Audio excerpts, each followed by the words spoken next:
Well, welcome back to another edition of Commodity Chat powered by Trader PhD. I'm Head of Market Content, Dawson Schmidt. Joining me as always for this April 1st, 2026 edition is Ag Market Advisor Nick Lawrence. Happy April Fools. I don't know. Do you have any jokes today, Nick? I got none. I knew it was April Fool's coming into today, but Ah, nothing that I can be witty about for really. yeah, yeah, we'll keep that one. Yeah. No jokes today. No jokes today, unless, of course, of how you feel about certain things. But Yeah, we had a USDA report yesterday. One of the bigger ones of the year, the quarterly grain stocks and prospective plantings report. Little bit of a market mover, but I guess in terms of these quarterly reports, probably one of the, I guess, smaller reaction ones. Was it like probably June or September? We probably get some bigger reactions out of these reports. So I guess just a little bit of a balance sheet adjustment ahead of WASDE reports, I guess, coming up later months. yeah. I mean, it was a little bit of a yawner, which in my opinion's a-okay. Mhm. Obviously the biggest things we look for is major adjustments to that corn stocks number. Just given unknown feed use, and it's just a little less trackable than soybeans, etc. And then obviously just the disparity between what this potentially raised last year versus what do we have anyway. So nothing too major there on the surprises, and we kick things off here with the planting intentions. I guess you tell me how you think this worked out. I mean, obviously there's an asterisk next to these acre numbers already. Well, even before the numbers were released, just based off, you know, have producers changed their mind over the past month, etc. Um, the biggest surprise there was cotton.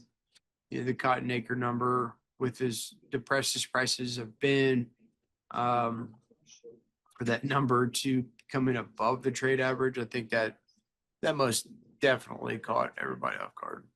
So, other than that, what do you think?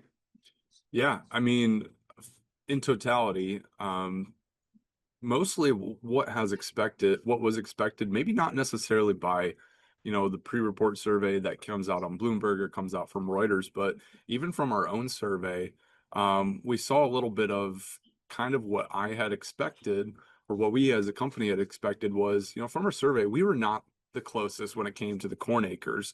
However, what I think what was realized with the corn acres is that USDA did come in above trade expectations.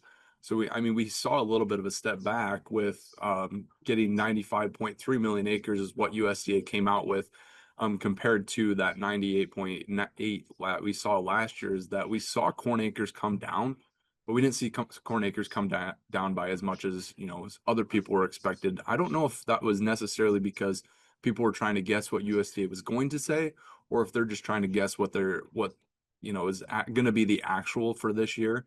So a little bit higher than expected on the corn acres. The soybeans, I think, was a little bit surprised to me that, our survey came in on, again, the higher side of expectations, but USDA came in at 84.7 million acres, which was actually below the trade average. So, I mean, the thoughts of soybeans buying extra acres beyond the typical crop rotation that, is going to happen every year, maybe a little bit less than what was expected there. For in terms of kind of reverting to the mean a little bit, I guess you could say, from last year's 81.2 million acres, which was a little bit on the lower side. Yeah, I mean, I guess there definitely could have been or could be some more expected planted acres, given what we did in March in a sense. I mean, there was a couple weeks of a price rise until 2 Mondays ago we had a limit down day. So I'm just not 100% convinced that 2 weeks of a 40-cent price move was enough to materially shift the entire soybean belt. It's a bunch of big acres. It could have happened. I mean, a lot of the price rise that we've seen since January happened from January to the end of February. So a lot of those decisions, if they were made, I think were probably made on that, right? I'm Hmm. not saying that, those first 2 weeks of March couldn't have swung some acres. I just not 100% convinced of it. But what I think is more interesting is something that you pointed out to me yesterday, and it's kind of the inverse of what I've been harping about for the past 2 years now, is those Delta corn acres, man. Those southern corn acres have really been driving um our corn acres higher. And looky there, you know, some of the biggest changes on a percentage basis were a good chunk of those Gulf states, or what Hmm. the Mississippi, Louisiana, Arkansas area, where we've seen such a rise. So I do think that's kind of interesting when we look at the map here, and then also, I mean, even across just the just the heart of the belt and the upper plains, upper Midwest, um, really been maybe getting slightly tired of kind of getting beat up on um, corn acres so hard, and maybe the margin is not quite there. Just taking a slight step back, Hmm. across those, but really those those more delta states. That's pretty interesting to me. Yeah, I mean, you look at the map, in our main corn producing states, we saw a little bit of a step back in acres for this year, or expectations in acres for this year. But we see almost a 4% increase for Kansas, a 4% increase for Texas. They're still growing or wanting to grow plenty of corn down there, according to this survey. And then Washington even is wanting to increase their plantings to a record. Same with Nevada. So I mean, there's still some states out there that are still leaning heavily towards corn. And I think that's why there was a little bit of a surprise to the market that USDA came in higher than those expectations. And again, I think that's what our survey highlighted a little bit as well. And then again, you see a little bit of a difference, or a little bit of that shift from those normal crop rotations on the soybean side of things Right into beans. right into beans. Right And into then beans. Texas, when they increase corn, they're decreasing soybeans. Yeah. Yeah. So I mean, you're seeing a little bit of a difference, or you're seeing kind of what is to be expected when you're with these annual shifts as well, just on the soybean side of things. Yeah.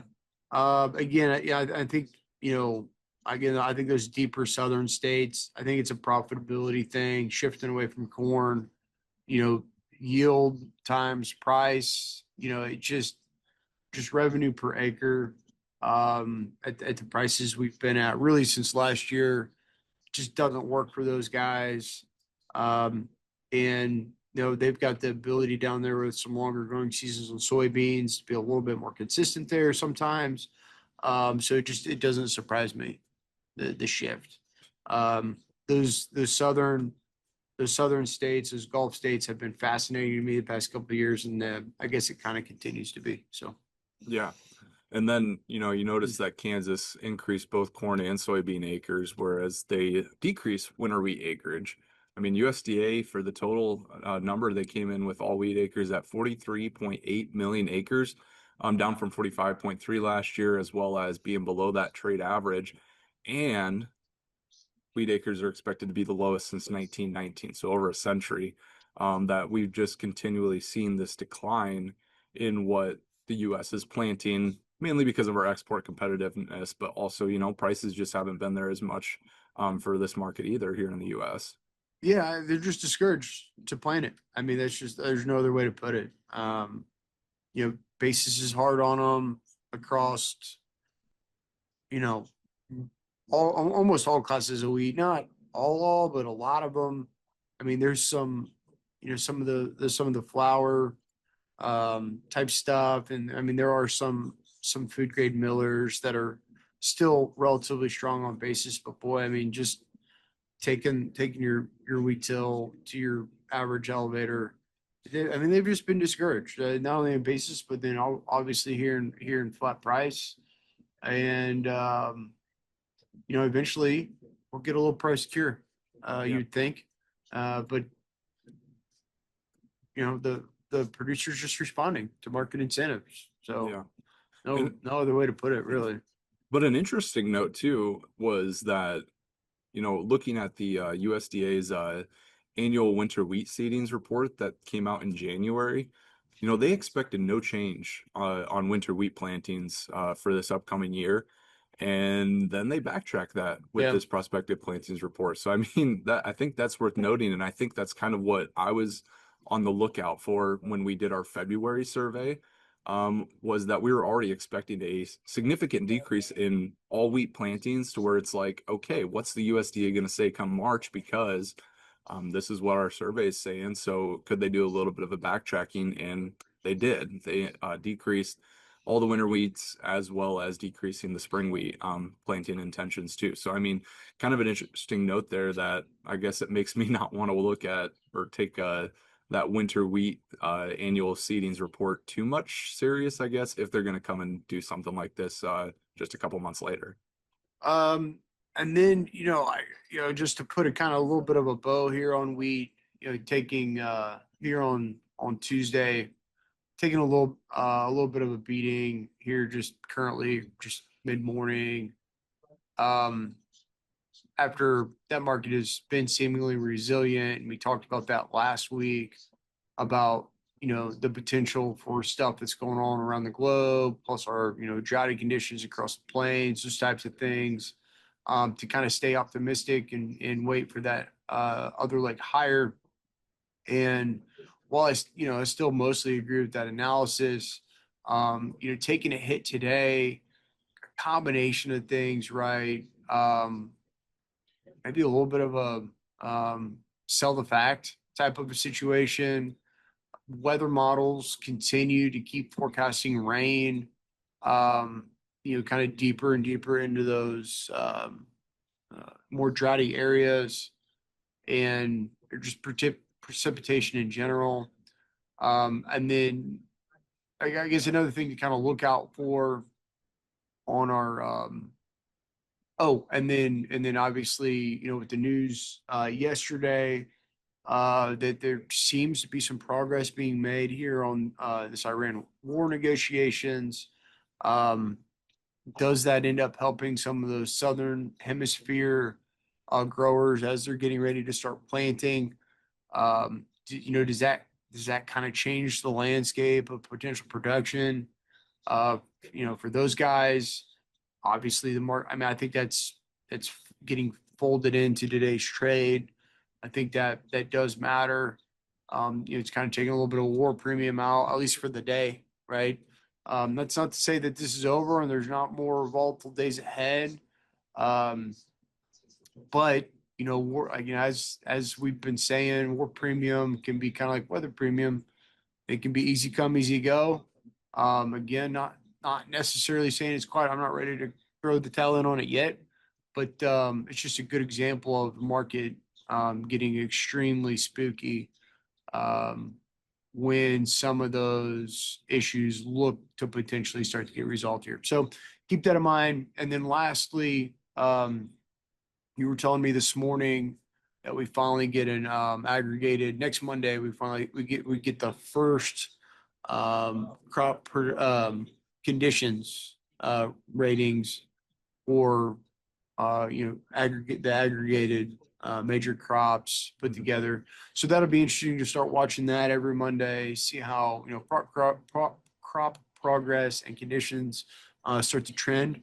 Um, and yeah, Yeah, I think an easy way to put it is that they need every bit of this rain that is forecast this week. So yep, to get this crop really going as we exit dormancy. yep, Um, Wrapping up our discussion on acres, though, of course, we need to talk about spookiness. Let's talk about the cotton markets. Or big surprise increase in big planted surprise. acreage. Yeah, The USDA came in with a 9.6 million acre estimate or intentions forecast, and that was what 400,000 acres above expectations, and an increase compared to the previous year. And so where we saw a little bit of that decrease in corn, this goes back to your point with those Delta states. I mean, some of those Delta states, they picked up some more cotton acres this year. Not all of them, but it still seems like, some of those that wanted to do more cotton less cotton last year, more corn last year. We kind of saw a little bit of a kickback as well for this upcoming season. Yeah, Mississippi's still not doing well as far as acres are concerned there, but Hmm. uptick there through Louisiana, Texas, Oklahoma.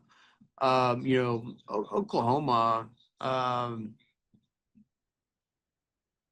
and Texas there, it is, I guess it does kind of make you wonder, um, are they planting cotton just kind of hoping for an insurance payment, that type of thing, or are they really trying to get this stuff to go to yield?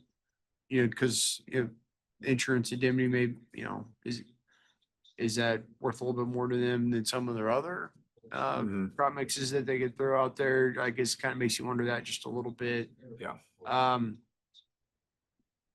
that's a little tinfoil hatty, but Yeah, I mean, payments, just for the fact is higher for cotton, than it is for some in of these those other, yeah, areas, for those yeah, areas than it is yeah. for other crops. So I mean, Oh. but the overall, I mean, we're up year over year, expected to be up year over year. We'll kind of see what the June acreage report comes out with, but overall, I mean, just these past 20 years or so, we've seen, or 15 years or so, we've seen an pretty much a decline in the total acreage for cotton. Last year was the lowest since 2015, according to USDA. And I don't know if we could still see a continuation of the trend, even this season or in the upcoming seasons too on cotton. Yeah, although, graphically, you got a nice little chart here, although the acres came in a little higher than expected, just to your point, just that overall downtrend. Again, it's very similar to wheat. I mean, the producer's just responding to market incentives. Hmm. And, generally it's just not more cotton acres just in general. Um, Yeah. and we talked a handful of episodes ago about the potential for some of that to get remedied here with some tax incentives and those types of things. And I mean, I hope it does. I want the cotton producer to be around here in the US, and um, hopefully we can get some demand going and get some of these issues curtailed. So. Yeah. Big thing is demand. And speaking of demand, quarterly grain stocks report also released last week, or not last week, jeepers, yesterday. Um, I'm interested in a little bit more of your take too on some of these numbers because I mean face value, the corn stocks number as of March 1st came in at just over 9 billion bushels. That was a little bit lower, not quite 100 million bushels lower than the trade expectations, but a good size lower than what the trade was expected. But we still saw a nice increase from last year or year ago levels. So I mean, still kind of showing the fact that we got these large supplies that USDA has been forecasting. But maybe we're chipping away at it a little bit better than what some other people are thinking. All right, so yeah, so wheat and soybeans, on par. Their corn is obviously, I mean, if you were to call it a big disparity against the average or a bigger, it'd have been that corn number coming in a little bit lower, but still ample supplies compared to last year. And then, if you look at the difference in on-farm storage versus what's on commercial storage, um, I mean, according to the USDA here, um, there's more bushels in the bin, Hmm. and that's most of the time never good when it comes to potential prices in the future. Yeah. When the market knows that those bushels are just sitting out there in inventory unpriced, it knows it has to come to them, and generally doesn't make the market want to bid for it. So take that for what it is. Yes, came in a little bit lower than the trade expected, but I think that's offset by what could be in the bins out there. Now, whether these numbers are correct or not, that's a whole different argument and discussion. But given what we saw, um, yes, I mean, quote unquote bullish or, supportive that it's under the trade average. But I think that's mildly offset with the increases in on farm. Yeah. Soybean number two, kind of showing that I mean, easy to say that we're adequately supplied here for the soybean market. Unfortunately, probably more of a detriment than a positive when it comes to prices. But I mean, 2.1 billion bushels is what USDA pinned that at. It was slightly above trade expectations, but I mean, I would still call that a mostly neutral report. I mean, soybean stockpiles were still up 10% year over year. On-farm storage ticked up a little bit.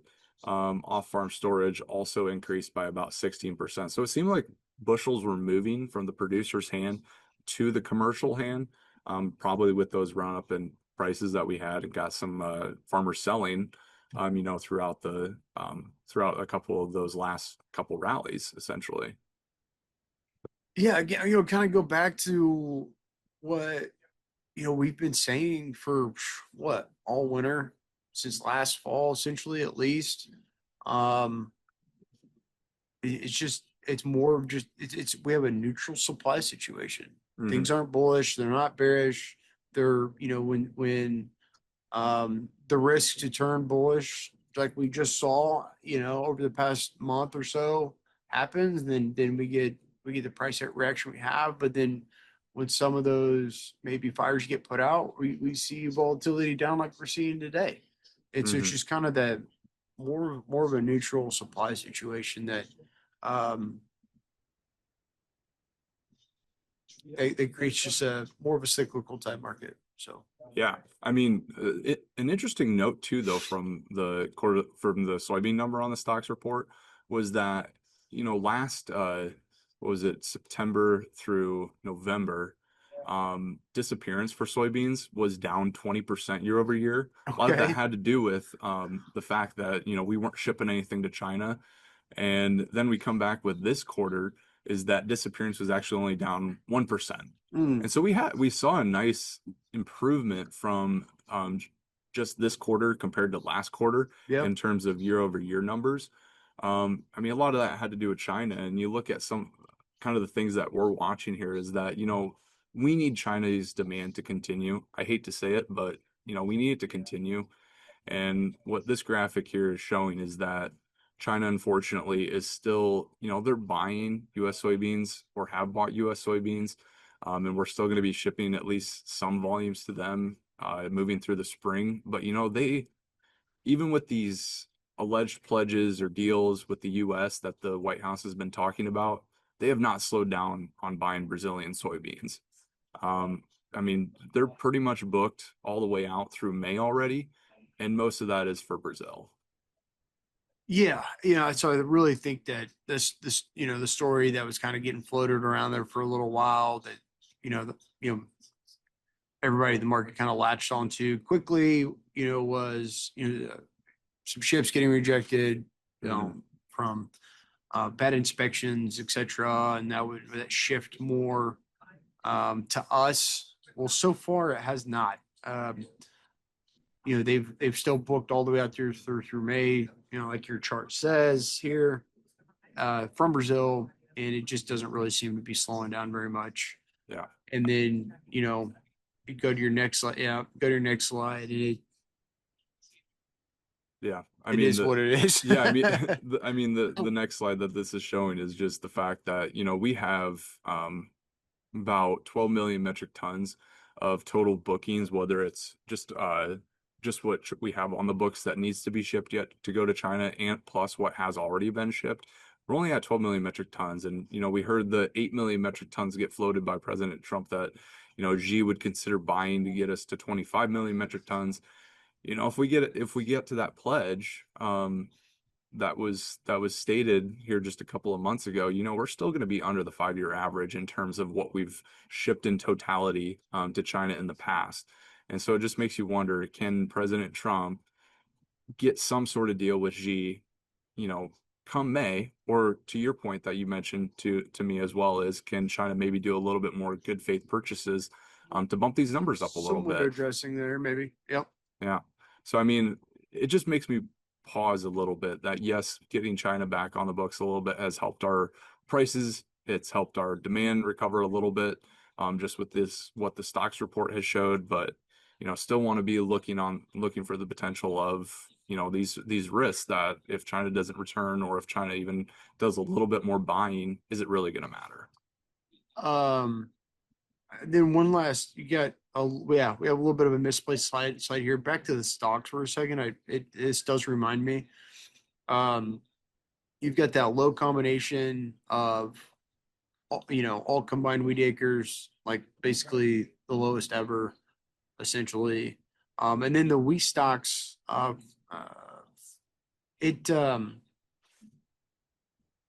I mean, it wasn't bearish, right? I mean, it showed that there's just kind of the inverse of corn. There's less owned wheat. Now we are obviously getting, right up against the end of the marketing year here.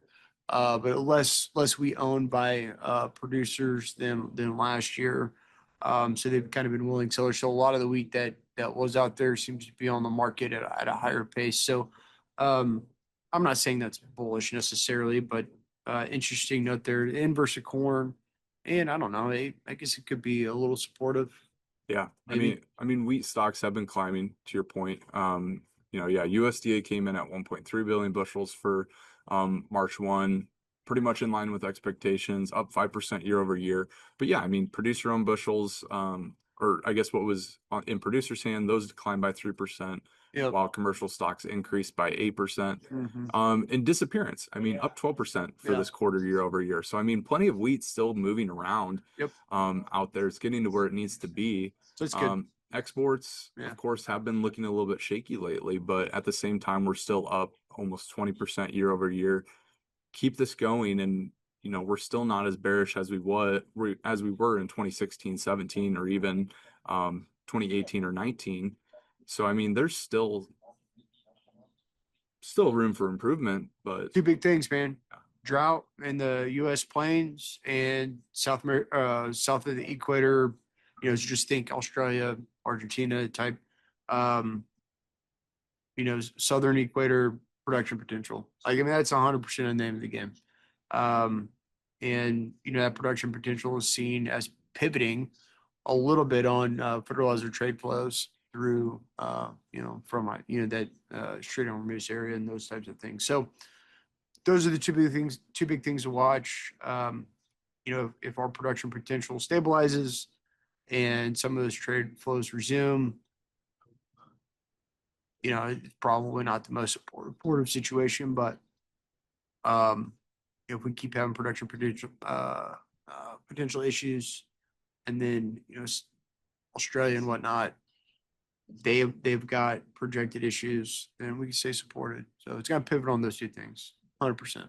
yeah, where are we going to be at a couple weeks, a couple months from now Yep. in terms of the war? Yep. And in terms of, yeah, I mean, crop progress is just around the corner, as we've already mentioned. We're going to be seeing how well the planting progress is going, how well conditions are looking for a lot of these crops moving forward, how well is our weather going to hold up?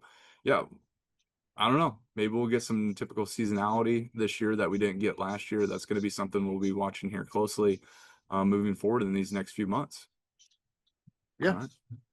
Well, I think that's all we have for going through this report, but always going to be on the lookout for those other things moving forward, and appreciate you listening in. And again, I'm Dawson Schmidt, And I'm Nick Lawrence. and this has been Commodity Chat with Trader PhD.